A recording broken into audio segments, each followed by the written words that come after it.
মুসলমানরা একমাত্র ভয় পায় কাকে? আল্লাহকে। তো বর্তমান এই যে দেশের অবস্থা আপনারা দেখতে পাচ্ছেন, দিন দিন ধর্ষণ বেড়েই চলেছে। এর পল্লবীতে যে ঘটনা ঘটলো, যেই নাম জানি কি,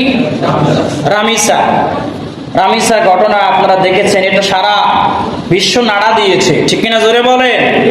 7 বছর বয়স একজন নরখাদক, একজন ধর্ষক তাকে ধর্ষণ করে ডাইরেক্ট শিরচ্ছেদ করে ফেলেছে, জবাই করে ফেলেছে। আপনারা দেখেছেন, তাকে হত্যা করেছে, নির্মমভাবে হত্যা করেছে, নির্মমভাবে হত্যা করেছে। এবং এই ধর্ষকের মুখ থেকে জবানবন্দি নেওয়া হয়েছে তার কাছ থেকে, যে সে বলেছে হ্যাঁ সে রামিসাকে ধর্ষণ করে হত্যা করেছে। জবানবন্দি রেকর্ড হয়েছে, পুলিশের কাছে রেকর্ড আছে, আদালতের কাছে রেকর্ড আছে। তারপরও বাংলাদেশের আইন ব্যবস্থা বলছে তদন্ত করব, তদন্ত করে তারপর বিচার হবে। কিসের তদন্ত?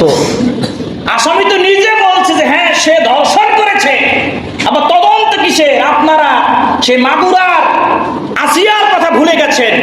মাগুরার আসিয়াকে ধর্ষণ করে মেরে ফেলা হলো, এত প্রমাণ থাকা সত্ত্বেও আজ পর্যন্ত সেই মাগুরার আসিয়ার বিচার হয় নাই। বিচার এখনো আদালতে লটকে আছে। সেই তনুর হত্যার মামলা এখনো 11 বছর হয়ে গেছে, এখনো ঝুলে আছে, ঠিক কিনা জোরে বলে? আমি বুঝি না, প্রমাণ থাকা সত্ত্বেও কেন তদন্ত করা লাগবে? ওকে সরাসরি মৃত্যুদণ্ড দিয়ে দিলেই তো হয়ে যায়, ঠিক কিনা জোরে বলে? কোরআনের আইন হলো ধর্ষকদেরকে সরাসরি মৃত্যুদণ্ড দিতে হবে, এটা কোরআনের আইন। যদি কেউ জেনা করে তাহলে তাকে বুক পর্যন্ত মাটির নিচে গিয়ে পাথর নিক্ষেপ করে দুনিয়ার থেকে বিদায় করে দেওয়া লাগবে, এটা কোরআনের আইন। আর যদি অবিবাহিতরা জেনা করে তাহলে 100 দোররা মেরে তাকে নির্বাসনে পাঠিয়ে দিতে হবে, সমাজচ্যুত করতে হবে, এটা কোরআনের আইন। কোরআনের আইন দিয়ে যদি শুধু এই একটা মাত্র রামিসার হত্যার বিচার যদি করতে পারে, কোরআনের আইন দিয়ে যদি শুধুমাত্র রামিসার হত্যার বিচারটা মিডিয়ায় প্রচার করা হয়, সরাসরি সমস্ত স্যাটেলাইট চ্যানেলে যদি প্রচার করা হয় যে ধর্ষককে সরাসরি ফাঁসিতে ঝুলিয়ে দেওয়া হয়েছে, আমি মনে করি আগামীর বাংলাদেশে আর কোন ধর্ষক ধর্ষণ করার সুযোগ পাবে না, ঠিক কিনা জোরে বলো, ঠিক কিনা? তো প্রমাণ থাকা সত্ত্বেও কিসের তদন্ত? 1 সপ্তাহ, আগামীকাল সকালে ফাঁসিতে ঝুলিয়ে দেয়, প্রকাশ্যে বাইতুল মোকাররমের সামনে ফাঁসিতে ঝুলিয়ে দেয়। আসামি যেখানে নিজে বলেছে হ্যাঁ আমি ধর্ষণ করেছি, সেখানে আবার কিসের তদন্ত?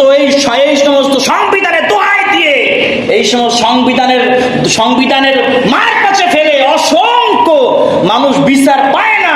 মাসকে মাস, বছরকে বছর আদালতে দৌড়াইতে জুতার তলা ক্ষয় হয়ে গেছে, তাও বিচার পায় না, ন্যায্য বিচার পায় না, ঠিক কিনা জোরে বলেন?